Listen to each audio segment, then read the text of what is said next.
고넬료의 집에서 일어난 엄청난 기적 이야기가 유대에 있는 사도들과 형제들에게도 금세 전해졌단다.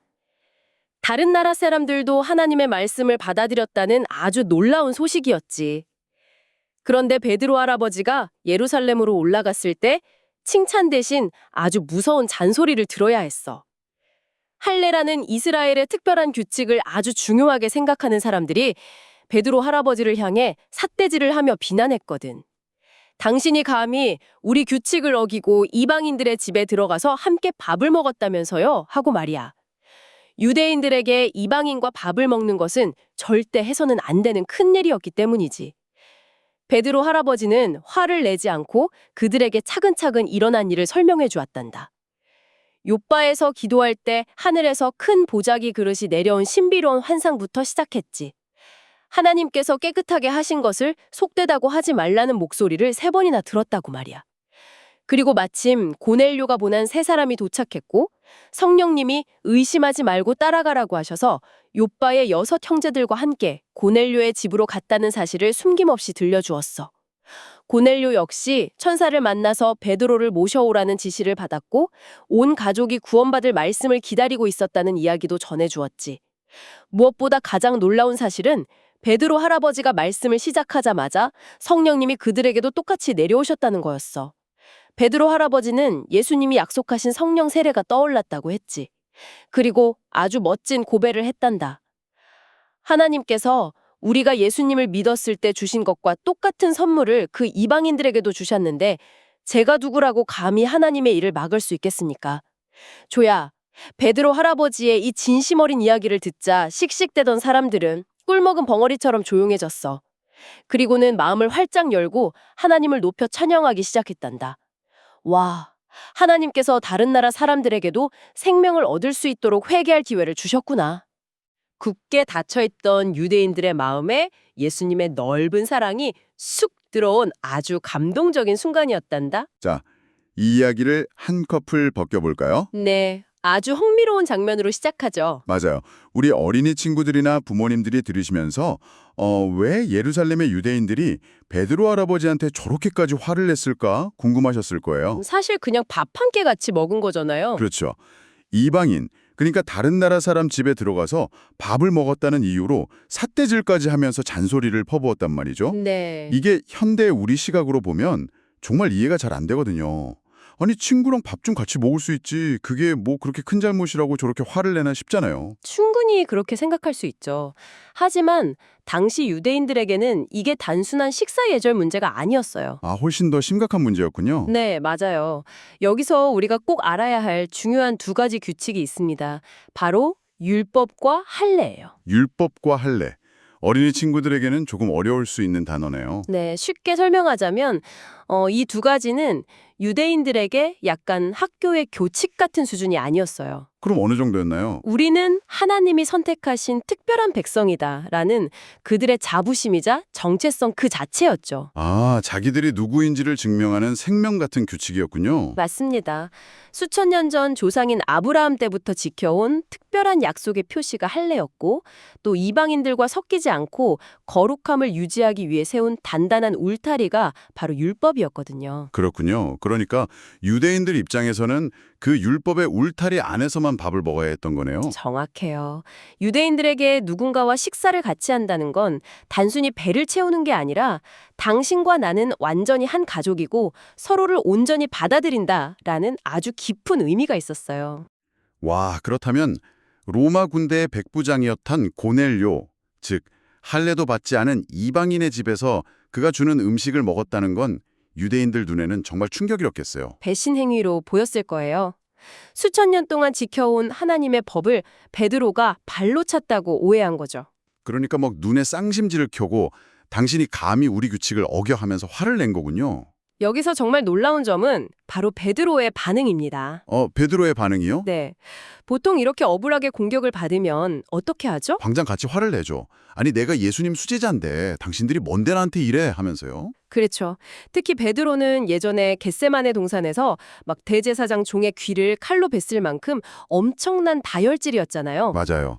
성격이 불같은 사람이었죠. 그런데 자기를 향해 삿대질하는 사람들 앞에서 화를 내며 싸우지 않았어요. 그럼 어떻게 했나요? 자신이 겪은 일들을 순서대로 차분하게 설명하기 시작합니다. 요바에서 기도할 때 환상을 본 것부터 성령님의 지시까지요. 와, 화내지 않고 차분하게 설명하다니 베드로 할아버지 정말 대단하네요. 하나님은 참 세심하신 분이군요. 네, 정말 세심하시죠. 베드로가 나중에 억울한 일을 당할 걸 다 아시고 미리 환상도 3번이나 보여주시고 성령님을 통해 정확히 지시를 내려주신 거잖아요. 바로 그겁니다. 베드로는 이 모든 설명 과정을 통해서 이게 내 개인적인 생각이 아니라 하나님이 직접 하신 일이다 라는 걸 부드럽게 증명한 거예요. 아, 자기 주장을 내세운 게 아니라 하나님의 일하심을 보여준 거군요. 맞아요. 이 사건을 당시 예루살렘 교회의 상황과 연결해 보면 더 아찔합니다. 왜요? 무슨 문제가 있었나요? 당시 예루살렘의 유대인 신자들은 아직도 그 율법이라는 오래된 생각의 틀에 단단히 갇혀 있었거든요. 아, 예수님을 믿긴 하지만 여전히 옛날 규칙을 버리지 못했던 거군요. 네, 만약 여기서 베드로가 감히 나한테 대들어 하면서 교만하게 화를 냈다면 어떻게 됐을까요? 아마 유대인파와 이방인파로 나뉘어서 교회가 엄청나게 크게 싸우고 둘로 쪼개졌을 것 같아요. 정확합니다. 하지만 베드로의 그 부드럽고 지혜로운 태도 덕분에 교회가 깨지지 않고 오히려 새로운 진리를 받아들일 수 있었던 거죠. 여기서 정말 흥미로운 부분이 등장합니다. 어떤 부분인가요? 베드로 할아버지의 마지막 고백이요. 제가 누구라고 감히 하나님의 일을 막을 수 있겠습니까? 라고 말한 부분 말이에요. 아, 네. 정말 가슴을 울리는 멋진 고백이죠. 저는 이 대목에서 우리 어린이 친구들이 이해하기 쉽게 비유를 하나 들어보고 싶어요. 오, 어떤 비유죠? 우리가 각자 아주 작은 장난감 상자를 하나씩 가지고 있다고 상상해 보는 거예요. 장난감 상자요? 네, 그 상자 안에 내가 좋아하는 규칙, 내 생각, 내 경험들을 가득 채워놓고 이게 세상의 전부야 라고 굳게 믿는 거죠. 아, 내가 만든 작은 세계네요. 맞아요. 그런데 어느 날 저 넓고 푸른 바다를 만난 거예요. 바다는 너무 커서 우리 상자 안에는 절대 들어갈 수 없잖아요. 그렇죠. 상자가 터져버리겠죠? 그런데도 우리는 자꾸만 고집을 부리는 거예요. 바다야, 너 내 상자 모양대로 찌그러져서 이 안으로 쏙 들어와 하고 말이에요. 아, 자기가 만든 작은 상자 안에 커다란 바다를 담으려는 고집이군요. 정말 완벽한 비유네요. 우리도 살면서 가끔 내 생각과 경험이 제일 옳다고 우기면서 하나님이 하시는 새롭고 놀라운 일들을 내 마음대로 막아설 때가 참 많은 것 같아요. 이 사건을 더 큰 그림과 연결해 본다면 진짜 믿음이 무엇인지 명확하게 알 수 있습니다. 진짜 믿음이요? 네, 진짜 믿음은 내 고집을 끝까지 부리고 내 상자를 지키는 게 아니에요. 그럼 뭐죠? 나보다 훨씬 크고 넓으신 하나님의 생각, 그 거대한 바다에 내 마음을 기쁘게 맞춰가는 것. 우리는 그것을 순종이라고 부릅니다. 기쁘게 맞춰가는 것, 그게 순종이군요. 맞아요. 베드로도 처음에는 속되고 깨끗하지 않은 걸 절대 먹을 수 없다며 자기 상자를 지키려고 했어요. 그랬었죠. 유대인이었으니까요. 하지만 하나님의 크신 뜻을 확인한 순간 그 오랜 편견의 상자를 미련 없이 버리고 은혜의 바다로 뛰어든 겁니다. 와, 그렇게 순종했더니 씩씩대면서 화를 대던 유대인들의 마음의 벽까지 와르르 무너져 내린 거네요. 꿀먹은 벙어리처럼 조용해졌다가 이내 마음을 열고 하나님을 찬양하게 되었죠. 그렇다면 이 모든 것이 우리에게 어떤 의미가 있을까요? 아주 중요한 포인트입니다. 이 방송을 듣는 우리는 유대인들처럼 할례나 밥 먹는 문제로 싸우진 않으니까요. 맞아요. 하지만 우리 어린이 친구들 혹시 학교나 놀이터에서 이런 적 없었나요? 어떤 경우죠? 다른 친구가 나랑 조금 다른 방식으로 놀거나 내 생각과 다르게 행동할 때 무조건 넌 틀렸어 하면서 손가락질하고 내 규칙만 고집했던 적 말이에요. 아, 나와 다르면 일단 선을 긋고 마음의 문을 닫아버리는 태도네요. 부모님들도 마찬가지일 거예요. 나와 생각이 다르거나 배경이 다른 사람을 마음속으로 쉽게 판단하고 정죄할 때가 있잖아요. 이 대목에서 우리는 중요한 질문을 던지게 됩니다. 어떤 질문일까요? 누군가 나를 오해하거나 비난할 때, 혹은 나와 다른 친구를 만났을 때, 같이 화내며 싸우고 내 고집만 두릴 것인가? 네. 아니면 베드로처럼 다정하고 차분하게 이야기하면서 평화를 만드는 지혜로운 어린이가 될 것인가 하는 겁니다. 아, 다정하고 차분하게 평화를 만드는 사람이요? 네. 좁은 생각으로 하나님의 크신 사랑을 가두지 말자는 게 오늘 이야기의 가장 따뜻하고 중요한 교훈이죠. 정말 그러네요. 내가 가진 그 작은 편견의 상자를 부수고 다름을 받아들일 때 비로소 하나님의 더 큰 그림이 우리 삶에 펼쳐지는 거군요. 맞습니다.